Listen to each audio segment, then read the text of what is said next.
Yeah, and so basically that's why I spent a weekend in a Canadian jail. So What happened? I don't really want to talk about it. Guess it had to do with the moose, huh? Yeah. Oh crap! Hey everybody. I actually have somebody in the studio today. Like Crypt Keeper wasn't someone, but Yeah. he's not the man he used to be. Thank God that creepy little dude ain't here. Oh my gosh, the smell, man. Took me a week. Lysol. All right, everybody. So yeah, we're going to go ahead and today, Captain Bill's with us as usual. Once again, we actually this is a Stephen King movie. Stephen King being one of your favorite all-time. Oh, he is my all-time favorite author. Yeah. And this movie is this is actually topping my list of favorite movies. Yeah. So, yeah, another movie that I both saw the movie and read the book. Yeah. And interestingly enough, we were just talking about this before we came on the air, that this movie went into production before the book was even released. Yeah. The movie was released in April of, April of 83, and the book was released in April of 83, and the movie came out that December. Yeah. So, I mean, it was already in production before people could even read about the book. Mm-hmm. About what was going on. I mean, real quick synopsis of the movie. You had Arnie, which was the main character. Arnie Cunningham, which you may know him from, if you remember, he was in Jaws 2. He was one of the kids. Yes, he was. Out of the sailboats and all. Yep. Which is kind of ironic because the setting for this movie is 1978. Yeah. Right? And he's playing a 16-year-old.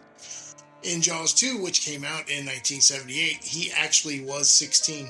Yeah. It's just kind of ironic. Yeah, that's one of those pieces of trivia. So the movie is based around this Arnie character. He's a nerd that gets beat up in school. Yeah. Oh, by the way, let me go ahead and preface all of this. Spoilers. There are going to be spoilers, but you know something? This movie is over 40 years old. If you have not seen the movie or read the book, sorry about your damn luck. Right. I mean, we literally just said it came out in December of 1983. 83. So if you're upset about this episode having any kind of spoilers, you had ample time. So I got a buttercup. Sorry about it. But anyway. Sorry about your damn luck. So Arnie was, he had his best friend in the movie, which, was Dennis. Then he had his girlfriend, which was Lee, and she was the new girl in school that everybody was fawning over. Yeah. Everybody was, thought that she was the greatest thing since sliced bread. Mm-hmm. And being back in the 70s, it kind of was, that's the way that it was. Sliced bread happened just right about the time that you and I were born. So, but anyways, Arnie was getting beat up on by, his bullies, which was Buddy Repperton. You had Rich and Moochie and all those guys, and Don Vandenberg that were, beating up on him all the time, with Buddy Repperton pulling the knife on him in shop class. Switchblade. The old switchblade. Yeah, cut his lunch bag, stabbed his lunch and shit. Oh man, that yogurt. It was such a waste. But it's really runny yogurt, I thought, too. Yeah, it was definitely very liquidy. It was not like the Yoplait of today. No. I mean, to tell you the truth, it could have been a Danimals, but that was before Danimals. Yeah. But anyways, so he's on his way home after that whole switchblade thing, and he falls in love with this. Looks like a rust bucket sitting in somebody's yard. And he buys it right then and there because he fell in love with it. It's a 1958 Plymouth Fury. If you've never seen the movie and you're not familiar with the car, Google one. To tell you the truth, this movie brought this car back from obscurity. Yeah. Stephen King wanted something that was lost. That's why they said it was a forgotten car. Yeah. So gained super whole new popularity after the movie, though. Yeah, and, and the car never came in red. It shows it on the assembly line being in red, but the car, one of the colors from Plymouth was never red. Yeah. So they had to paint a bunch of the cars, obviously, that they were using, and they did. They used quite a few cars for this movie. But so this car starts just essentially attaching itself to this kid. He brings it to the old man's garage. Yeah. Starts working on it. I mean, he's a gruff old guy, but being in our age, we kind of identify with that shit now. We're like, oh, he was so mean, back whenever we were kids, and now we're like, I understand why. Yeah. The funny thing is about with the car is in the book. The car was possessed by a demon. Right. It was basically. There was the guy, the previous owner. I mean, he died in the car. In fact, in the book, there were moments where the dead past owner would be sitting in the passenger seat next to Arnie, and Arnie would be having a conversation with the guy. But they went away from that because one of the main reasons was because American Werewolf in London. Right. They had just kind of done that thing with talking to the dead, so they didn't want to feel like trapped. So in essence, they basically, in the movie, they made it seem as if the car itself was the demon. Right. Where in the book, it was just a demon kind of possessing the vehicle. Yeah. Where in, the movie, the car was the demon. And even though that, this demonic car was around, you would think that, and all the killings and whatever, that this would be a rated R movie, but they had to fight to get a rated R movie. They had to throw, the word fuck around quite a bit in the movie. Yeah, that's pretty much why they got it, was language and shit like that, because in all actuality, it wasn't a gory movie per se. No, it wasn't. Yeah, there was quite killing tame. and death, but you didn't see all the the blood spillage. I mean, there wasn't a bunch of gore like there was in a lot of the movies for that year. I mean, we had Friday the 13th, we had the Halloween movies, we had the new franchise of Nightmare on Elm Street that was coming out right around that time. I mean, just talking about it, The Thing, which we were also discussing that. The Thing, John Carpenter's The Thing, which came out in 81 or 82, was one of the more gruesome movies. It was incredibly gory. Yeah. Bloody and just the whole cinematics around it was completely and totally gross. Yeah. I mean, speaking of The Thing, it's so funny. We were talking about this earlier. The irony is that The Thing is considered and just revered now as like the perfect horror movie. I mean, it is a cult classic, that has just, super famous. But yet at the time it came out, it was considered a box office flop. It cost $15 million to make, and they made $19.6 million at the box office. Yeah. So it John Carpenter, the horror legend that he is, because of that box office flop, he was fired from directing The Firestarter, which is another Stephen King movie, right, and was essentially in director jail as I said. Yeah. So Christine come along, and he jumped at the part of that, and it kind of helped save/revive, John Carpenter's career. Even though that Christine, essentially, even though that it debuted at number 4, it quickly slid off the top 10. It was technically considered a box office, flop at the time as well. Right. Only made like 21 million, something like that. Somewhere around there. Which, granted, that was more than what it cost to make it, but still, it didn't meet their expectations. But again, as like we said about The Thing, Christine has gone on now to achieve that legendary cult-like status as well. Right. So essentially, like we were talking about, this movie, the book had more of a demonic presence in it. Yeah. So essentially, and the book actually was gory. Yeah, the book is very gory. There was a lot of gore and blood, especially whenever, Darnell, that whole scene with Darnell was very tame in the movie. Right, he just got crushed by the seat. Right. But yet, in the book, Christine came to his house. Right. Up the stairs. And they kept backing repeatedly, like running over him. Right. Turning him into pulp. Yeah, mush. He was a Darnell, creamsicle or a popsicle. Yeah.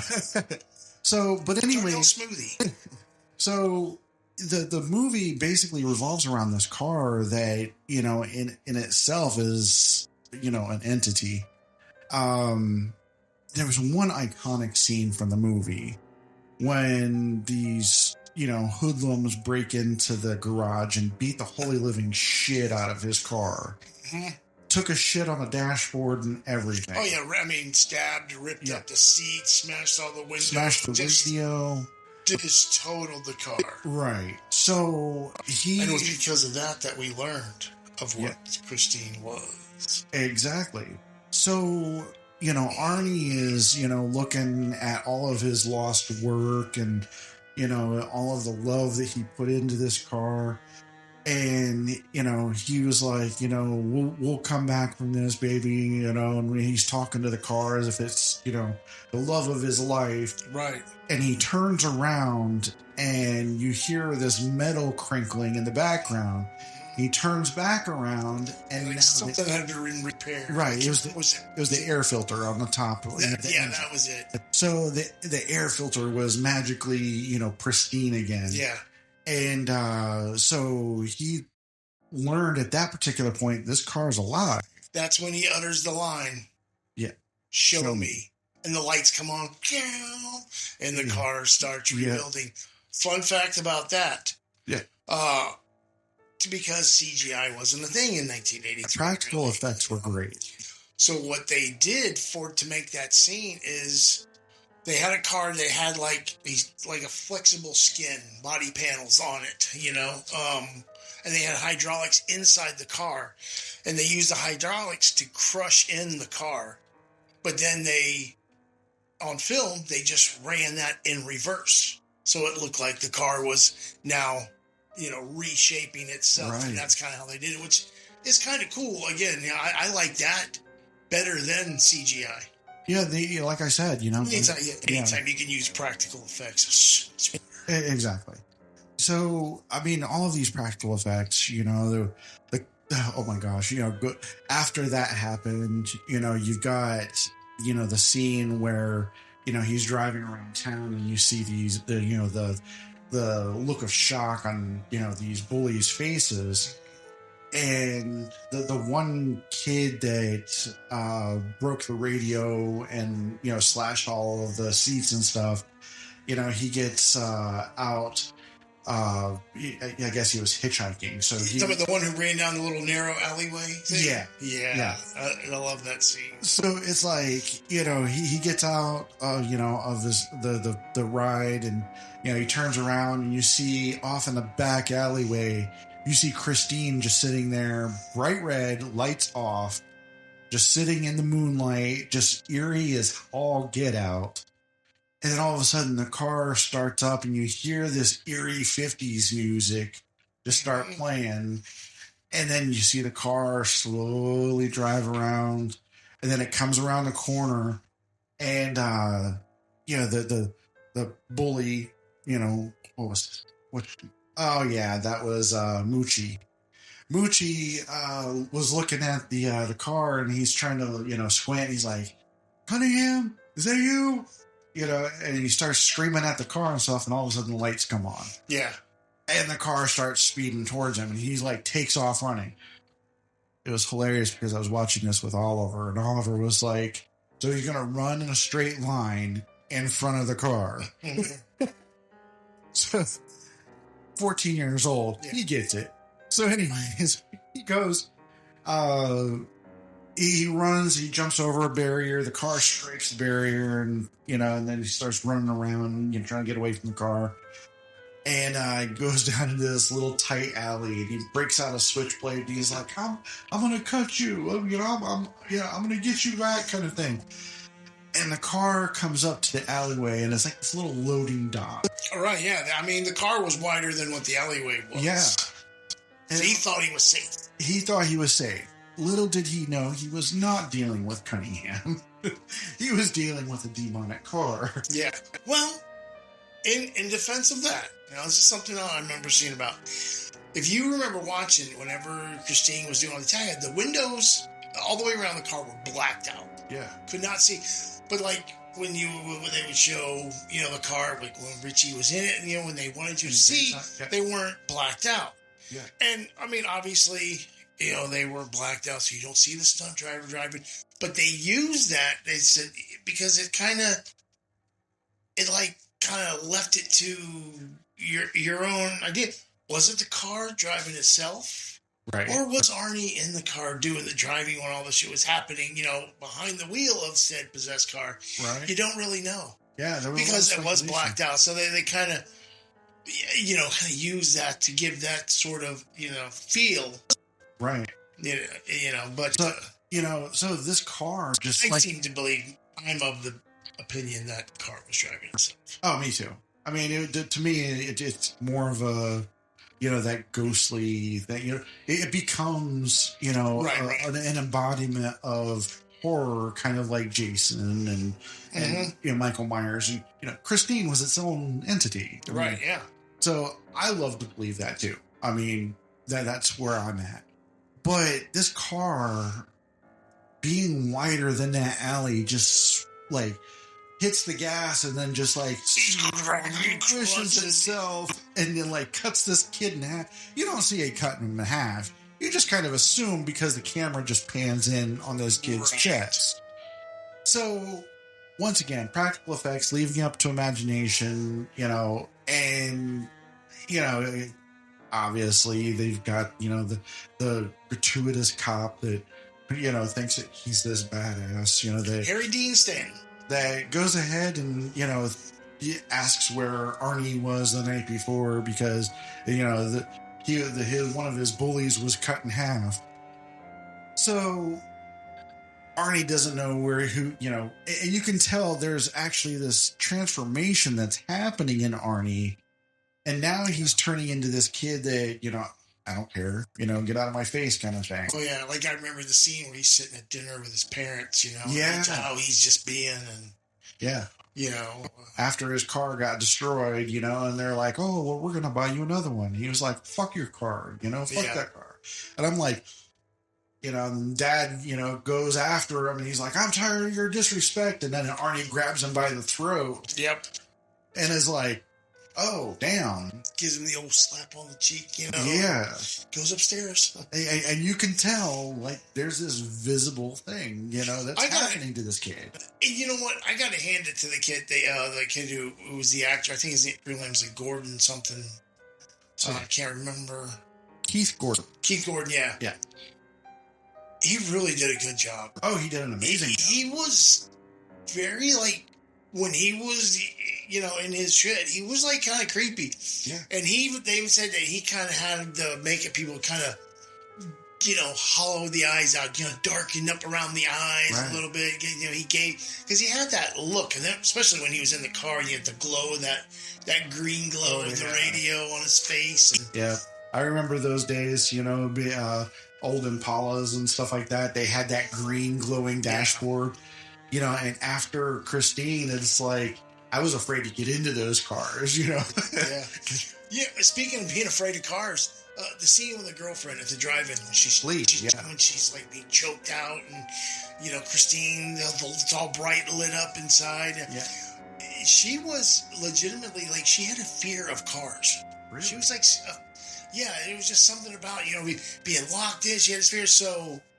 Kind of the look on her face, that fear look. Yeah, it was somewhat legitimate. In fact, John Carpenter even kind of cut the scene short a little bit because he saw the actual fear in her face. You know? Yeah. So, after some of this stuff is happening, Dennis, his best friend, it was kind of odd. We had a jock, best friends with a nerd. I guess they grew up together, and that was kind of the dynamic between them two. But the jock, Dennis, had a thing for Lee.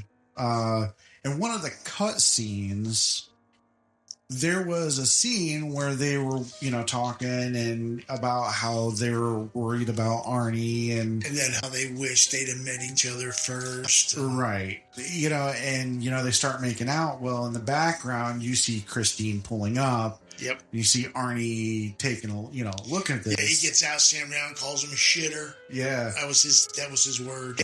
And they cut it out because they wanted to keep those two characters pure as friends who actually care. Right. Exactly. Otherwise, and I agree. I agree. It would have tarnished their image. I mean, it would have kind of. You would have felt bad for them, right? Kind of. You it would have been an arc turn for Arnie. More on Arnie's side, yeah. Right. Where he would have been. People would have been more sympathetic to him for getting even with the people that were. And essentially, I mean, you kind of did feel that way whenever he was picking off all of his Buddy Repperton and all that. Yeah. So, which gets me into that one scene, the car chase scene, which I still think of as one of the best car chase scenes in all of movies. It wasn't really eventful. Which scene are we talking about? When the car was on fire? Whenever Buddy Repperton was in his Camaro. And all of a sudden, the lights come on, and they're the brights, and he's like, "Yeah, watch this," and he stops, and they both stop simultaneously, and then they back up, and then Christine's right behind him, and Christine's backing up, at the same exact time, and he can't shake Christine. Yeah, and then he goes to the garage, the gas station, and that's where Christine goes in and blows up the gas station, taking some of the rest of the crew out, with the exception of Buddy. Yeah, with the exception of Buddy. That's when you get the scene of the fully engulfed in flames Christine chasing him down the highway as he's running down the highway. Now, which I have a fun fact about that. Yeah, we were just talking about that. Yeah. So you were saying that little stretch of road where they filmed that on. Yeah. Was actually a known little stretch and considered to be a haunted highway. There had been a lot of fatal accidents, kind of weird, mysterious, just like kind of unexplained sort of, it's like, they weren't sure how these people wrecked, but a lot of deaths occurred on that stretch road. So it was considered a cursed stretch of road. And it couldn't have been a more fitting. Right. Yeah, the locals said that cars acted weird, when they were driving that little stretch. So yeah, they kind of, they knew about that before filming that scene, and they still said, you know what, that kind of just adds to it. Right, exactly. Yeah, with filming the scene, that's where he gets run down, and killed. I mean, and once Jim again, Morrison's love. And once again, like a Buddy Repperton, we were just talking about that too. Them sideburns. Oh my God, those sideburns were crazy. He looked like the typical greaser, back in the 50s and 60s and stuff. But anyways, so Buddy Repperton, he gets run down. Once again, you don't really see it. You just see a flaming body rolling around behind a car that's rolling, away. So, so all of a sudden, all of his bullies are now gone. So they need to start leaning into, Arnie as being the main antagonist again. I mean, his redemption is null and void because, they're all dead now. Where are we going to after the end of the movie? So we need to go ahead and, continue with Arnie's story. So Dennis goes back to where the place where the old man sold Arnie the car and talks about his brother. Mm-hmm. I know that your brother died in that car. And he goes, "You don't know shit, son." And he starts telling him about, how his brother's daughter and his wife died in that car. Yeah. Both of them choking to death, Did that old guy look familiar to you? He did. You know why? Why? because that was the old man neighbor to Macaulay Culkin's Alone, That's Home Alone. Yeah, The guy comes in with the shovel, hitting the wet bandits to help him. I remember Home Alone. I remember a certain level of familiarity with that guy. Yeah. And I'm like, where do I know him from? Yep, that's right. That's right. That was him. Wow, 2 and 2, man. Yeah. So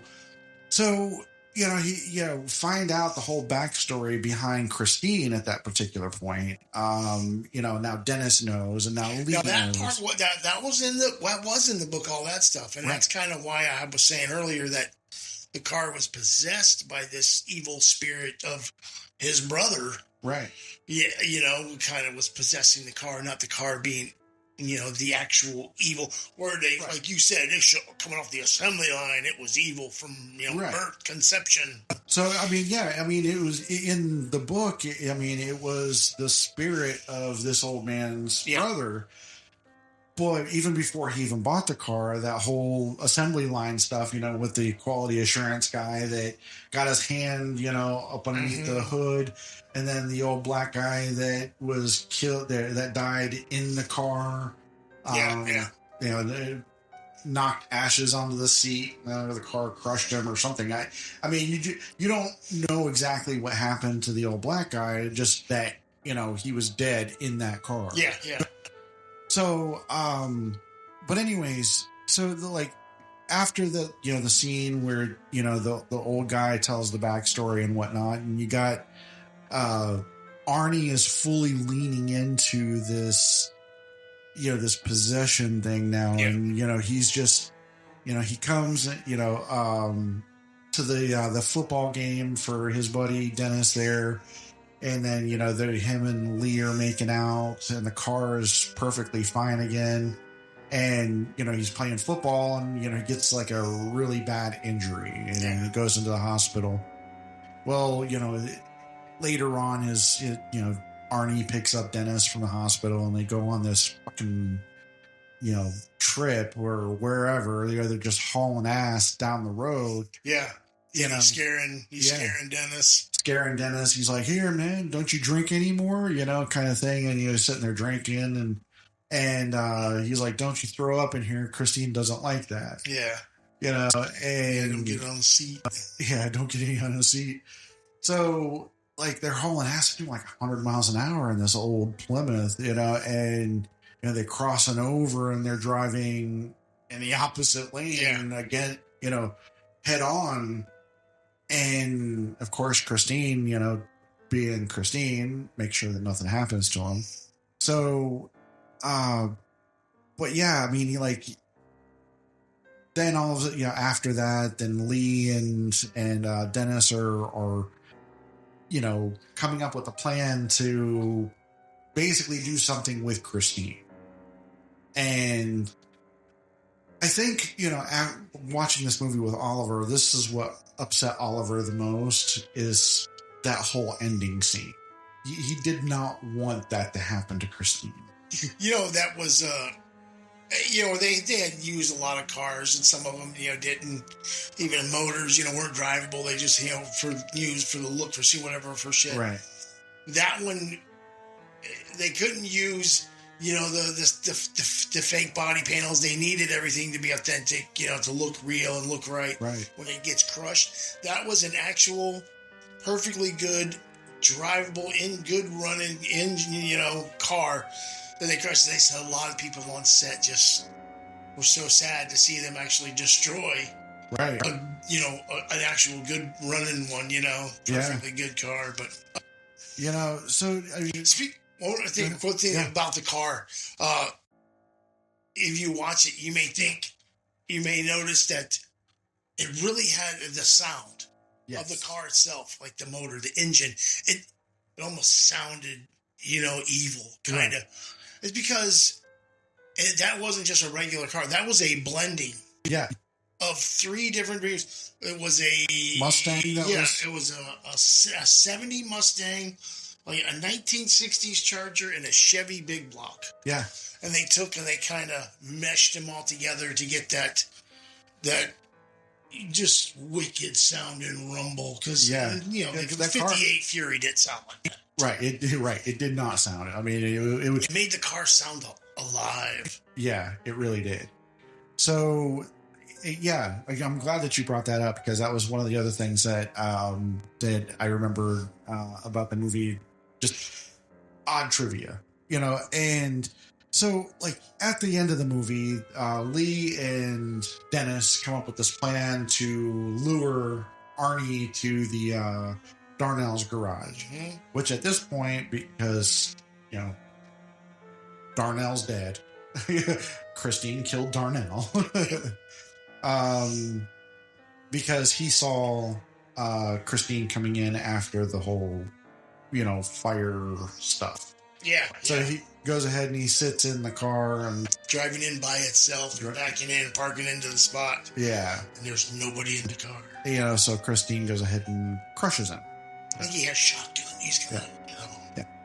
But whenever the police find him the next morning, the car is perfectly fine and he's just dead in the driver's seat. Yep.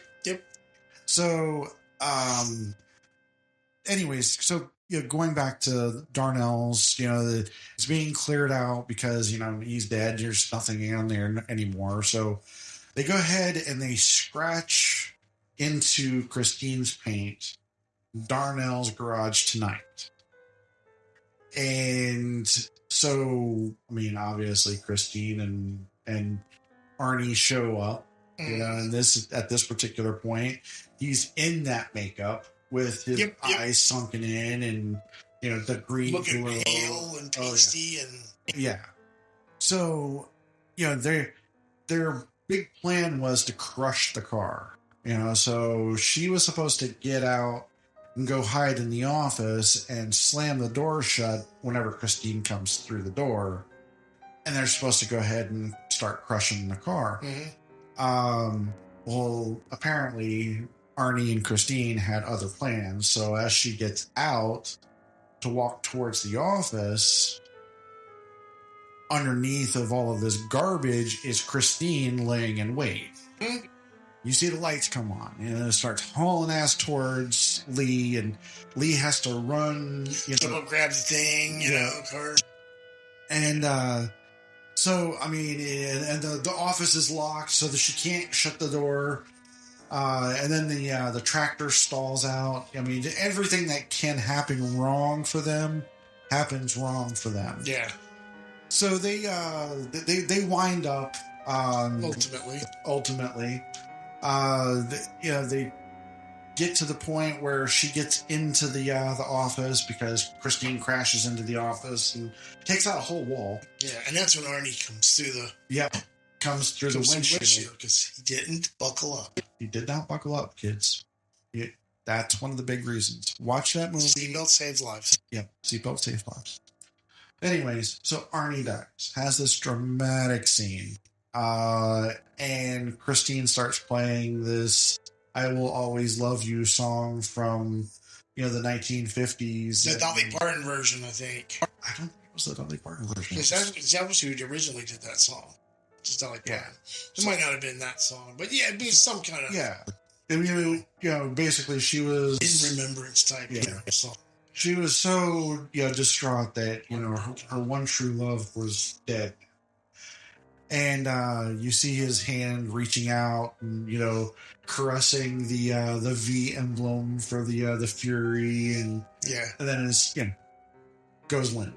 So Christine is pissed. So she goes out, and Lee is out there standing in the middle, which kind of reminds me of that Austin Powers thing. I know what you're talking about. With the steamroller, get out of the way! You know, she's standing there. Yeah, the guy's like 100 yards away, just screaming. so like, move! She's standing there like a deer in the headlights, just looking at the car. You know, it's like, run, hide, do something, climb up in the rafters, whatever. Yeah. So, like, she's deer in the headlights, you know, head cocked to one side, and the horror, you know, like, and so, like, all of a sudden, the tractor started up and they start crushing Christine. So Christine lets out this final gasp as they go over it.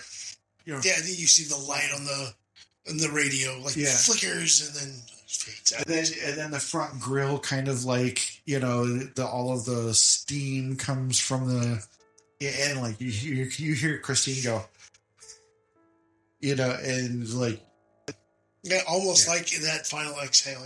Yeah. So but anyways, at the very end, they've got Christine crushed up into a cube. And then you hear the 1950s music, and some dude walks by with his radio over his shoulder, like they did in the 80s, in the junkyard, like they did in the 80s. Because you remember, everybody had a big boom box on your shoulder. I mean, if you didn't have one of those, you were not cool. Yeah. But anyways, talking about too, I was thinking about, we're talking about some of the people in that movie and other stuff that they were in. Mm-hmm. The girlfriend Lee. Yeah. She, most people would later on know her as being one of the people from Baywatch. That's right. Yep. She just had the short hair. Yeah. And that was another thing that I didn't notice until I, did a little bit more digging. There's so many different things about this movie that I didn't know. Yeah. That I had to, go digging for. But this is one of those movies that has stuck with me my entire life. As a matter of fact, after watching with Oliver, he says this is now his favorite movie. There you go. So, I've turned my whole next generation onto this movie. Sean, my oldest son, says the same thing. This is one of his favorite movies. We've been talking about the actors and actors in the movie, and beforehand we were talking earlier with their original casting choices were for that. Right. The main character Arnie, they wanted Scott Baio to play that part. Yep. Kevin Bacon to be the jock buddy Dennis, and Brooke Shields was supposed to be the girlfriend. Yeah. Kevin Bacon actually declined. He turned it down because he was going to do Footloose. Yep. And then Brooke Shields probably could have done the girlfriend part, but I don't see Scott Baio. I don't like Scott Baio. And, Scott Baio, nothing against Scott Baio, but I just don't like him for that role. That kid, Keith Gordon, played that part so well. He, honestly, I think that he could have been a good Buddy Repperton, Scott Baio. Yeah, that part. Because of the whole Happy Days thing, he is right there with Fonzie. Well, I couldn't see Scott Baio. Yeah, sure. Once he got the crazy part, maybe he could have done that. But I don't see him playing being the nerd. No, you couldn't. It's just he wouldn't be the nerd. It would be hard for him. Yeah, that was right towards the ending of Happy Days, where he was the Fonz's nephew. I mean, you can't put the Fonz's nephew as a nerd. I mean, ain't nobody gonna believe that. Right. It just wouldn't have worked. And like I said, this kid, he was perfect as the nerd, but then he did the descent into madness so well. If I'm not mistaken, I think Keith Gordon was also played Rodney Dangerfield's son in Back to School, if I'm not mistaken. I think he was, yeah. I think that was his son. Yeah. In Back to School. Another great movie. Yeah, not definitely. Horror, but great movie. Yeah, definitely. Hilarious. The triple ending. The dive. So, and going into those casting choices as well, it was actually John Carpenter that fought with the movie production company to have unknown names. Right, exactly. And again, in some instances, sometimes you want that big name for certain movies. If it's, it just depends on the movie. But in some situations, that unknown is the best way to go. Absolutely. Well, this is by far the longest episode of Screen Freaks. But, we're talking about a movie that's near and dear to both. Like I said, I've seen the movie, I read the book. Yeah. Enjoyed both. One of your favorites, now one of your kids' favorites. So yeah. I mean, this one took a little time. And I've never actually read the book. Really? I highly recommend you read it. I really do. I really do need to read the book, especially because of the love that I have for this movie. I think that I do really need to give it so I know a little bit more of the lore behind it, because it was just, in my opinion, a masterclass. Yeah. All right, everybody. I mean, what do you expect from John Carpenter? Exactly. And Stephen King. Yeah. All right, everybody. Thank you very much for tuning in to this long episode of Screen Freaks. We are going to do this again next week, which, to tell you the truth, I don't remember which movie. I think it's American Werewolf in Paris next week. Yeah. I like that movie. Not as much, obviously, as it. And one of the reasons why we were just talking earlier, CGI versus practical effects. Yeah. American Werewolf in London used practical effects. American Werewolf in Paris relied heavily on CGI. And Brianna is actually, I believe, slated to be my guest host on that one. Went to the fair with her last night. I think I finally got her broken down on the Winnie the Pooh costume. Cool. Yeah. Hell, well, one of these times, man, I'll have to sit in on a movie with her as well. Yeah, it'd be a nice little, it's good to mix it up with different people. Absolutely, man. So, well, thank you once again for coming. Yeah, absolutely, man. Always my pleasure, man. I enjoy these. And everybody, tune in next week, and thank you for listening. You got it. Deuces.